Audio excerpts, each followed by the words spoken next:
গ্যাসের অভাবে ধুঁকছে নারায়ণগঞ্জের শিল্প কারখানা। চাহিদার তুলনায় মিলছে না প্রয়োজনীয় গ্যাস, কোথাও চাপ একেবারে শূন্য। বাধ্য হয়ে ডিজেল, কাঠ কিংবা তুষ পুড়িয়ে কোনো মতে সচল রাখা হচ্ছে উৎপাদন। তবুও কোথাও উৎপাদন কমেছে 60% পর্যন্ত। বাড়তি খরচে বিপাকে পড়ছেন মিল মালিকরা, শঙ্কায় আছেন ক্রেতা হারানোর। সামনের দিনগুলো নিয়েও অনিশ্চয়তায় শিল্পনগরীর উদ্যোক্তারা। নারায়ণগঞ্জ শিল্প এলাকা ঘুরে এসে আরও জানাচ্ছেন ফাহিম ইউসুফ। গ্যাস সংকটে স্থবির হয়ে পড়েছে শিল্পনগরী নারায়ণগঞ্জের টেক্সটাইল ও ডাইং কারখানাগুলো। 15 PSI চাহিদার বিপরীতে মিলছে মাত্র 2.5 থেকে 3 PSI চাপের গ্যাস, কোথাও তা শূন্যের কাছাকাছি। এর ফলে উৎপাদন থমকে গেছে অনেক কারখানার, কর্মহীন হয়ে পড়েছেন হাজারো শ্রমিক। আমাদের নোটিশ দিতে বলছে যে গ্যাস আসলে চালু দেবো, এমনকার গ্যাস কবে আসবে না আসবে এটা আমাদের বলে নাই। তাহলে আমরা স্যার এতদিন কি করবো, বসে থাকবো?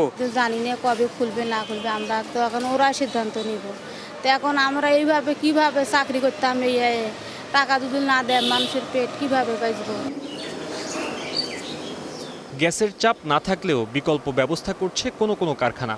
এই যেমন মিথিলা টেক্সটাইল পাশের রাইস মিল থেকে তুষ এনে ব্যবহার করছে বায়োমাস বয়লারে। তুষ পোড়ানো আগুনে তৈরি হওয়া বাষ্পেই সচল রাখা হচ্ছে ডাইং মেশিন, ড্রায়ার কিংবা ফিনিশিং ইউনিট। আমরা ক্যাপটিভের মাধ্যমে জেনারেট করতে পারছি ইলেকট্রিসিটি। আবার যখন গ্যাস প্রেশার কমে যায় তখন আমাদের আরইবি আছে, আরইবির সাথে সিনক্রোনাইজ করে আমরা তখন আরইবিতে চলে যাচ্ছি। এইভাবে আমরা আমাদের মেশিন রান রাখার চেষ্টা করছি। গ্যাস সংকটের সঙ্গে যোগ হয়েছে দীর্ঘ সময়ের লোডশেডিং।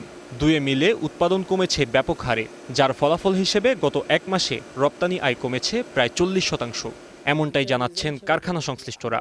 32 টন স্টিম রিকোয়ারমেন্ট থাকে, সে জায়গায় আমরা আপনার এখানে অলমোস্ট 28 টন স্টিম আমরা অল্টারনেট জ্বালানি পদ্ধতিতে ব্যবহার করেছি। এখন যে ইন্ডাস্ট্রি 60% চলতে পারে না, 50% চলতে পারে না, সেখানে কিন্তু আপনি কমনলি থিঙ্কিং করলে আপনি বুঝে যাবেন যে এখানে অ্যাটলিস্ট 30 to 40% এমনিতেই লসে আছে।